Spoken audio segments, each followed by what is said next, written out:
Hello students.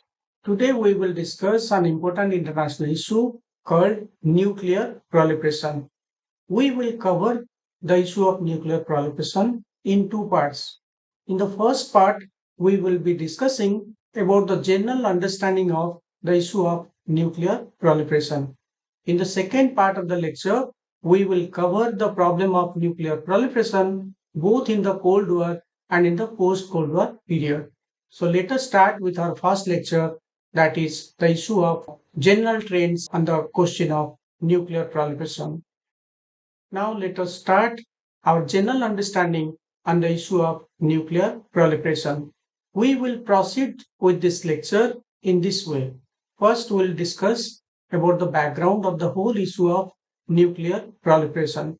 Then we will try to understand what is the problem of proliferation and also non-proliferation, particularly understanding its meaning and the problem associated with this. Then we'll be discussing about the motivational factors, why states, they are interested to acquire and purchase nuclear weapons.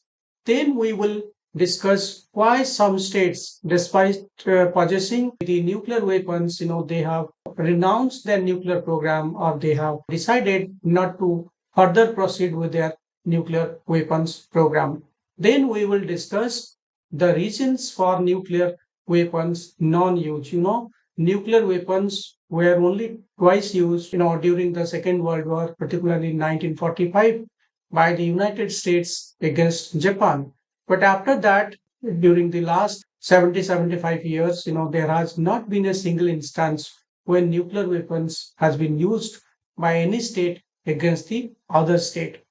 Then we will discuss the effect of nuclear weapons on global politics. And we will end our discussion with the debate on nuclear proliferation, both by the nuclear optimist and nuclear pessimist. So let us now start with the background of the issue. Containing nuclear weapons and preventing nuclear war remains one of the most important challenge in international politics. The use of atomic bomb against two Japanese cities such as Hiroshima and Nagasaki in 1945 by the United States demonstrated the extraordinary destructive power of nuclear weapons. Since then, the growth of nuclear weapons technology, what we call weapons of mass destruction, has diffused across the globe. However, the pace of nuclear programs of different countries has more or less remains gradual.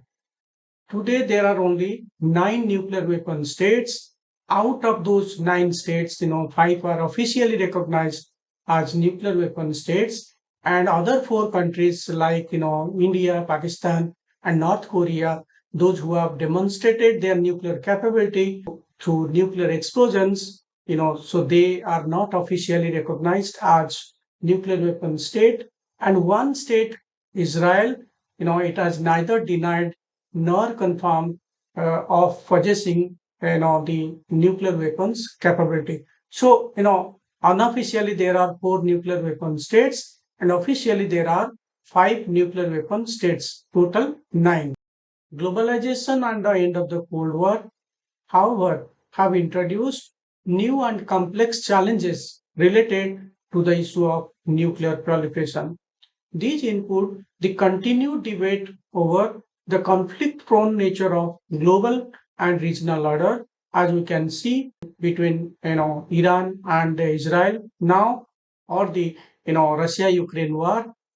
Particular countries' nuclear programs, maybe Iran's nuclear program or North Korea's nuclear program, growth of nuclear energy due to climate change concerns, and the prospect of WMD terrorism, or what is called terrorism, nuclear terrorism by non-state actors.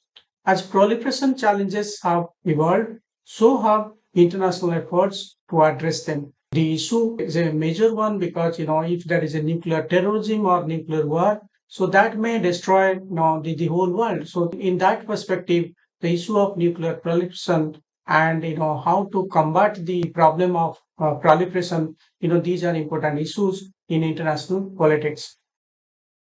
Now let us understand what is the issue of nuclear proliferation. Now, nuclear proliferation has been at the forefront of international security agenda since 1945, particularly after the use of nuclear weapons against Japan.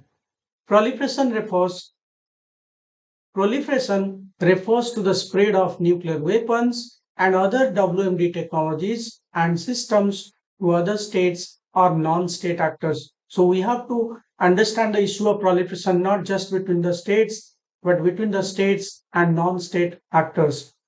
Non-proliferation, on the other hand, refers to the tools and policies used to mitigate that spread. So, if proliferation refers to the spread of nuclear weapons and nuclear weapons related technologies, so non-proliferation means combating the spread of these dangerous technologies to both state actors and non-state actors. Proliferation basically refers to two types. One is called the horizontal proliferation, that is, the spread of nuclear weapons to new countries, and the other is called vertical proliferation, or the increase in the size of existing nuclear arsenals. So, when there is an increase of the size of nuclear weapons of a nuclear weapon state, so that refers to vertical proliferation. And if a nuclear weapon country transfers nuclear technology or material to a non nuclear weapons country, that may be an example of horizontal proliferation. Besides the five recognized nuclear weapon states, India, Pakistan, North Korea, and Israel are the other nuclear weapons countries. So, total we have nine nuclear weapons countries. Five are the recognized nuclear weapon countries, and four are the unofficial or non recognized nuclear weapons countries. Now, let us discuss about the definitional problem of nuclear proliferation. Nuclear proliferation debate can be grouped into three major categories. The first concerns the definitions and discussions of what counts as nuclear proliferation. The definition question has emerged because new states have not followed the superpower pattern of building of enormous arsenals. So basically, when we are talking of nuclear proliferation, it's not that all countries have followed the superpower pattern of building enormous weapons or increasing the size of the weapons. Rather, there are some countries that have typical characteristics so far as their nuclear program is concerned. These cases highlight two main issues for defining nuclear proliferation issue. The first is what is called nuclear opacity or nuclear ambiguity, or what is called the bomb in the basement approach, followed by Israel. Israel has neither confirmed nor denied of having nuclear weapons capability. Rather, it is the only country which is considered as a nuclear weapons country without an open nuclear explosion. So that is one problem related to nuclear proliferation, that how you have to define proliferation when some countries they can become a nuclear weapon state without even conducting an open nuclear explosion.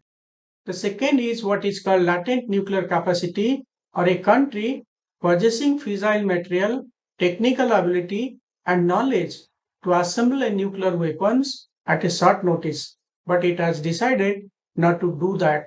The best example is Japan, which is sometimes described as 5 minutes away from a nuclear bomb.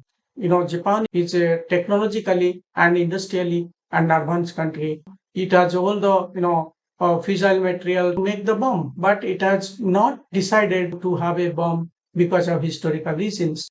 So we have two kinds of examples. One is the case of Israel, which is considered as a nuclear weapon state without having conducted an open nuclear explosion. And in the other categories, we have Japan, we have Germany, those who are industrially and technologically very advanced, but they have decided not to develop nuclear weapons because of historical reasons. Now, let us discuss what are the motivating factors that encourage some states to possess and acquire nuclear weapons. A small gap exists between nuclear latency and nuclear weapons proliferation. So understanding the country's motivation for possessing nuclear weapons is a critical factor. State motivation for different behaviors regarding nuclear weapons raise several important questions. The first question is, why do some countries want nuclear weapons? Basically, we are going to discuss on the motivation for acquiring nuclear weapons. The second question is, why some states have decided to discontinue their nuclear program. The third is, why have nuclear weapons been used only once in the history of mankind? And finally, why do some states help other states to acquire these dangerous weapons? So these are the four important issues that are related to the issue of state motivation that encourage the states to purchase a particular kind of nuclear weapons program. So, understanding these four important issues will help us to understand the issue of nuclear proliferation in a much better way. Now, let us discuss about the motivating factors that are responsible for a particular country to acquire or to start a nuclear weapons program. The first is, of course, security, or what we have discussed during the realist theory that state security and survival are an important factor for a particular country to acquire nuclear weapons because that is the way through which they can deal with the foreign threats. The second is domestic politics. Sometimes nuclear weapons programs are started because of domestic and bureaucratic reasons. If it is a democratic country or even if it is a non-democratic country, political parties always try to encash the fact that they have started a nuclear program to make their country powerful, and those organizations that are associated with the nuclear program of a particular country, sometimes they also want good budget, and also they add to the prestige of the country, and because of that reasons or organizational reasons, countries also start nuclear program. The third is norms, whether weapons acquisition or restraint is appropriate or inappropriate. There are international norms, particularly after the use of nuclear weapons against Japan in 1945. And because of international norms and because of international situation, sometimes the state feel constrained to start a program, or they may be encouraged to start a nuclear weapons program. Then, leader psychology is another important reason or factor for starting a nuclear program. Leaders give their nation a muscular identity due to fear or pride that push them towards proliferation. Leaders sometimes they feel proud for their country, that their country has achieved a remarkable success in the arena of nuclear weapons, and sometimes they also try to take credit during elections for doing that.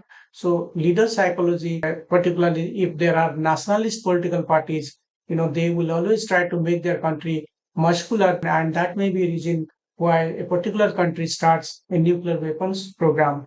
The next is political economy, whether a particular country is tightly integrated in the global economic system or it is isolated like North Korea. So sometimes, if you are integrated, that may be a factor for starting the nuclear program or even not starting a particular kind of nuclear program. But if you are isolated, that also provides an incentive for starting a nuclear weapons program.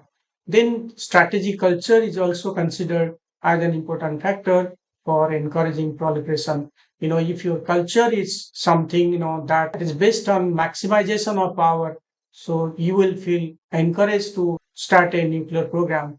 And if your strategy culture is based on minimalism, so you will start a program but you will not increase the size of your nuclear arsenal. If you look at the strategic culture of Germany and Japan, particularly after the Second World War, because of historical reasons, because of the sufferings the people of Japan faced after the use of nuclear weapons, that was an important reason for not developing nuclear weapons program. So strategic culture, either it encourages countries to develop a program or develop a nuclear program, or it constrains a particular country not to develop a nuclear weapons program. These explanations raise questions about the appropriate level of analysis because the causes of proliferation found at the state level, sub-state or domestic politics level, or even at the individual level. So during our discussion on the level of analysis in international politics, we discussed how individual, domestic, regional and systemic factors are responsible for a particular political phenomena.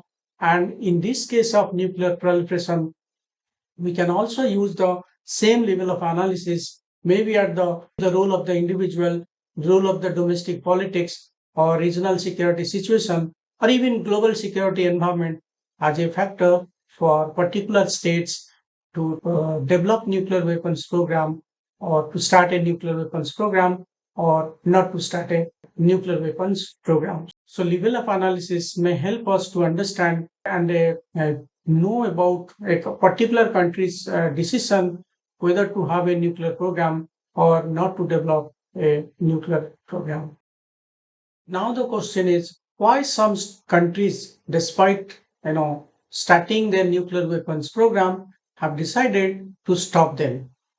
If you look at the historical examples, you will find that there are some countries, those who develop their nuclear weapons program, but ultimately, maybe due to international pressure, domestic political reasons, or maybe some other reasons, they have decided to discontinue their nuclear weapons program. We have Argentina and Brazil who abandoned their nuclear weapons program in the early 1990s.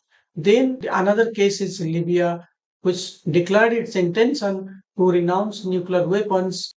Then in 1993, South Africa renounced nuclear weapons and joined the Nuclear Proliferation Treaty. Then Kazakhstan, Belarus, and Ukraine also agreed to give up their weapons after the disintegration of the Soviet Union, and also they signed the Nuclear Non-Proliferation Treaty. We have also the example of Libya that declared its intention to renounce further development of nuclear weapons in the year 2003. So all these examples, they can be explained due to the changes in the international security environment or international pressure. Similarly, Libya has declared its intention to renounce further development of nuclear weapons program in 2003. Explanations include changes in the security environment to international pressure and the desire to get rid of the country's nuclear arsenal before the end of the apartheid, as in the case of South Africa. There may be several explanations for explaining these states' behavior or these states' decision to discontinue their nuclear program. The first is, of course, the international pressure, the Non-Proliferation Treaty, the CTBT. These two important treaties, it created a kind of international pressure for the countries. And if you want to be a member of the NPT or CTBT, of course, you have to become a non-nuclear weapon state. So the decision of Argentina and Brazil can be explained on the basis of international pressure. In case of Libya, the pressure by the United States and other important countries, those who belong to the P5 category, decision of South Africa to renounce its nuclear program can be explained on the basis of the change of power to the blacks after the white minority rule and the end of apartheid. Then, we have the examples of Kazakhstan, Belarus, and Ukraine, those who voluntarily decided to renounce their nuclear. They have not started any nuclear weapons program, but the former Soviet Union, it dispersed its nuclear weapons in these three important countries. They decided to renounce their nuclear option or keep those nuclear weapons after the end of the Cold War, particularly in the improvement in the global security scenario after the disintegration of Soviet Union. Then, we have the example of other countries like Libya that also renounce its nuclear weapons program. And this can be explained on the basis of the pressure put by the P5 countries. And later also there was a regime change in Libya. So there is not a single reason that can explain the decision of these countries to renounce their nuclear weapons program. Particular countries may have particular reasons. More recently, some work has focused and the USA role in stopping its allies, particularly Japan, Australia, South Korea, to develop their own nuclear weapons program. And these countries, they enjoy nuclear security umbrella of the United States, in the sense that if any nuclear weapons country will attack or use their weapons against these countries, the United States will consider that as an attack to it, and it will provide all kind of assistance to these countries. So sometimes the issue of nuclear non-proliferation can be understood by the superpowers' willingness to provide extended nuclear warranty, or what you call nuclear deterrent capability, to their allies. And this has, in a way, discouraged these countries to have their own nuclear weapons program. Unilateral measures such as preemptive strike, as you can see in case of Iraq, regime change, as you can see in case of Libya, and package deal, as you can see in case of North Korea, are tried, but they are deeply controversial as an effective instrument for combating nuclear proliferation. So other initiatives, other measures have been tried, but they are deeply controversial because they are not supported by international law. So powerful countries like the United States, other countries, they have tried through different measures to stop these countries to develop their own nuclear weapons program, but they are highly controversial because they are unilateral, they are not supported by international community, or they are not supported by the United Nations or any kind of international law. Now let us discuss about the reasons for nuclear non-use and why some countries provide assistance to develop nuclear weapons to other countries.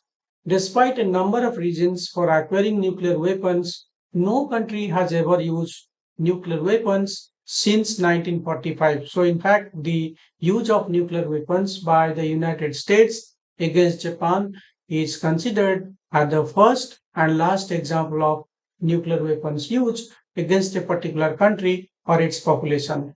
Paradoxically, the same reason given for acquiring nuclear weapons is also the most common reason advanced for not using them. So, whatever reasons we discussed about the state's motive for acquiring nuclear weapons, those same reasons can also be used for explaining why there are no nuclear weapons used against another country after 1945. For example, states have been deterred from using nuclear weapons by the threat of nuclear retaliation from adversaries. So this may be one of the reasons why states have not used nuclear weapons against the rivals and their neighboring countries, because if you attack the other nuclear weapon state, that will definitely lead to massive retaliation, and that will result in annihilation of the country that started the nuclear attack. So maybe because of all these reasons, nuclear weapons have not been used in the world after 1945. Others have focused on normative arguments for nuclear non-use, and one normative development may be considered as nuclear taboo against the use of nuclear weapons. So there is a non-written rule, there is a taboo, there is a norm in international politics, and the world has seen the massive devastation of Japan, the way its population suffered, and maybe because of that reason, the whole world realized that even if they possess nuclear weapons, even if they stockpile nuclear weapons, they should not use it again. And that may be a reason there is an international taboo. And because of this nuclear taboo, no nuclear weapon country has ever dared to use nuclear weapons. Although there are different situations when there was nuclear blackmail, there were nuclear threats, but nobody has actually used nuclear weapons against the other country. State help other states to acquire nuclear weapons for several reasons. One reason may be because due to climate change concerns, now everybody is talking of clean energy, and nuclear energy is considered as one of the clean energy sources. And also nuclear technology used for health reasons and maybe some other reasons. And that is the reason why some countries help the other countries to develop a nuclear program, not necessarily a weapons program. So that is basically a civilian nuclear program. But there are other countries, those who have helped other countries to develop a nuclear weapons program. And we have very good historical example, China's nuclear assistance to Pakistan and North Korea, and USA support to Israel. So USA supported UK to become a nuclear weapon state. It also helped Israel to become a nuclear weapon state. And we have also the example of China, which has given assistance to Pakistan to become a nuclear weapon state. And also North Korea is an example when it has become a nuclear weapon state with the help of China. And Pakistan also helped countries like Iran and North Korea, also Libya to some extent, to become nuclear weapon states. So there are different reasons why some countries help other countries to become nuclear weapon states. And the main reason can be for achieving different foreign policy objectives. To contain India in South Asia or confine India into South Asia, Chinese have assisted the Pakistanis to become a nuclear weapon state. And if India and Pakistan, they remain focused on each other, so India will not think about China. So that may be a reason for China to assist Pakistan to become a nuclear weapon state. And same is the case with North Korea. So if North Korea is a nuclear weapon state, so it will always create problems for countries like Japan and South Korea. And in a way, it will also create problems for the United States. So that may be a reason for China to support North Korea. So there are different reasons why countries help other countries to become nuclear weapon states. It may be because of their foreign policy objectives. It may be because they want to maintain a kind of balance of power in a particular region, or they try to contain their rivals by supporting other countries to become nuclear weapon states. Now let us discuss about the effect of nuclear weapons on global politics. On this issue, some argue that nuclear weapons confer certain security and strategic advantages on countries that possess them. If you will find that in the world there are two types of nuclear weapon states and nuclear non-weapon states, and this division on the basis of nuclear weapons capability has created a kind of nuclear apartheid. So this is the first impact of nuclear weapons on global politics, that the whole international community is divided between two categories, one having nuclear weapons and the other having no nuclear weapons. Others think that countries acquiring nuclear weapons may have weaker civilian control.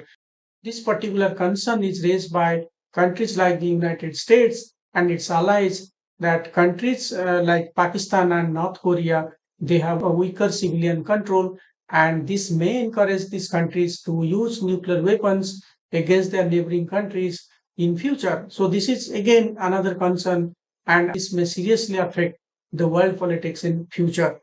Still, others argue that nuclear weapons create a stability instability paradox in international politics. When I say stability instability paradox, it particularly refers to a situation when there are two nuclear weapon countries, and each country they will use proxy war against the other, because they will not engage in direct military confrontation because of the fear of nuclear war.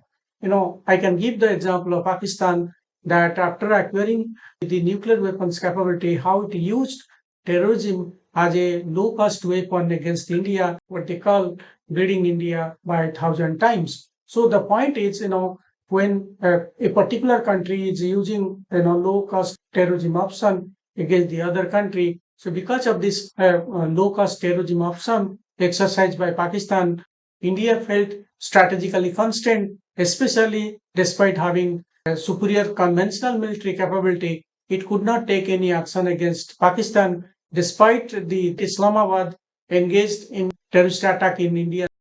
This stability instability paradox explains a kind of situation when two nuclear weapons countries, they will not engage in any serious military confrontation, or direct military confrontation against each other. But this nuclear deterrent factor also, opens a possibility for using a low intensity conflict against each other. We can cite the example of Pakistan, how Pakistan, after acquiring nuclear weapons capability, it used terrorism as a low cost option against India, or what they call, bleeding India by thousand cuts. So the point is, this kind of low cost, cross-border terrorism or terrorism as a foreign policy tool by Pakistan for some years made it difficult for India to retaliate against Pakistan because of the fear of nuclear war. But after some years, there was a serious debate in India, particularly when Pakistan, used terrorists to attack India's parliament and the attack against Bombay in 2008.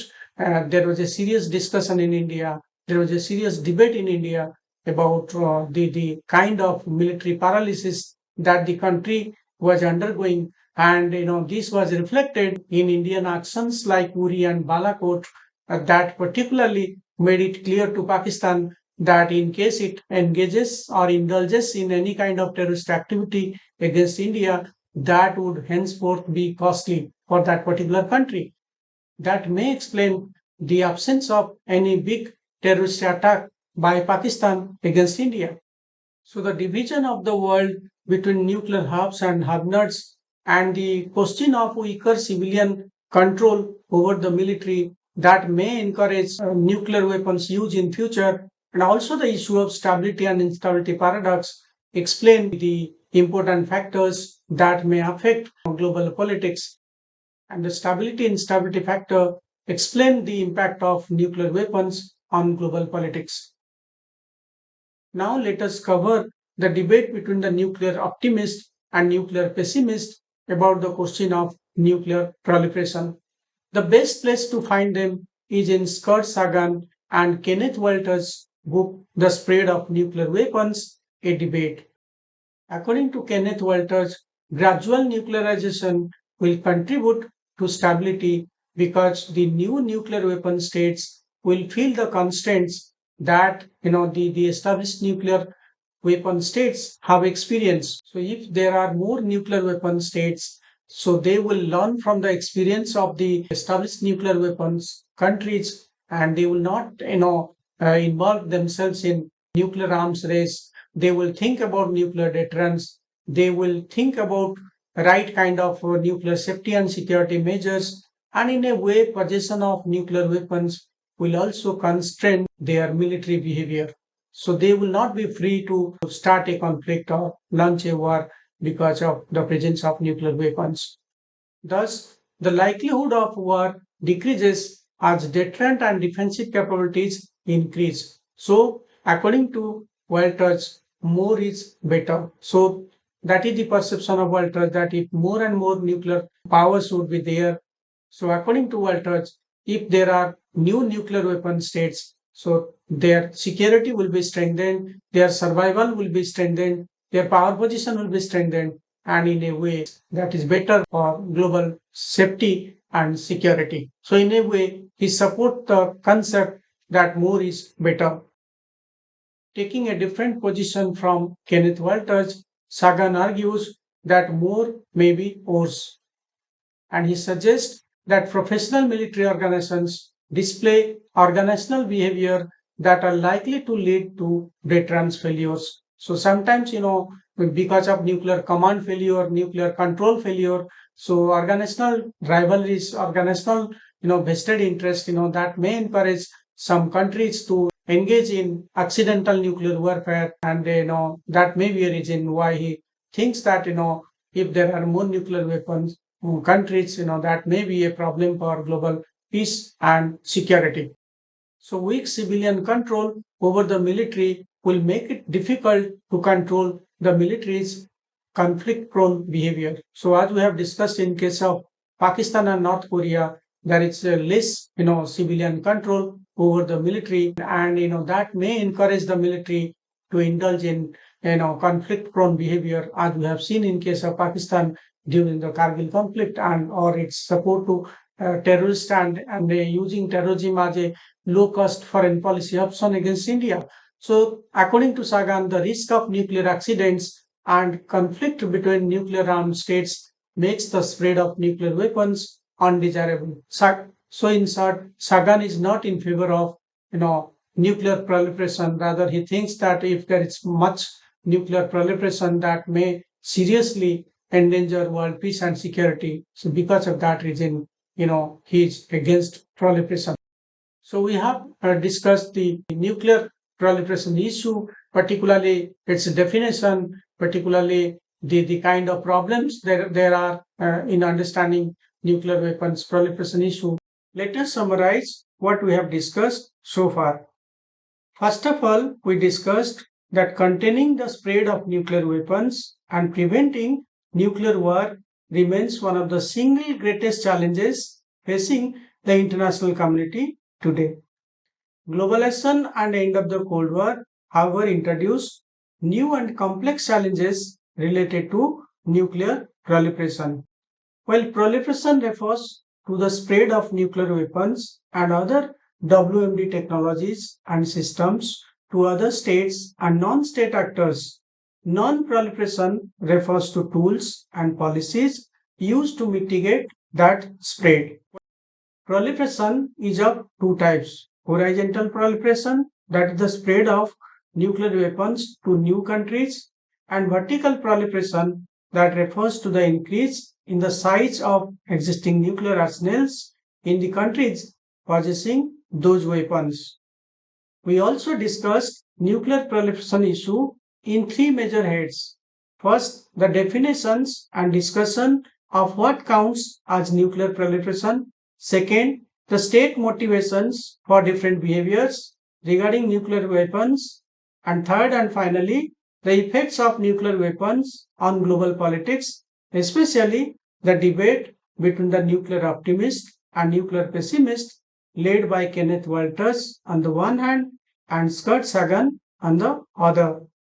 In the next lecture, we will discuss nuclear proliferation issues in the Cold War period, especially the NPT and its success and failures, the post-Cold War proliferation progress and concerns, the CTBT, and other relevant issues. Thank you for your attention. We will meet in the next class. Thank you once again.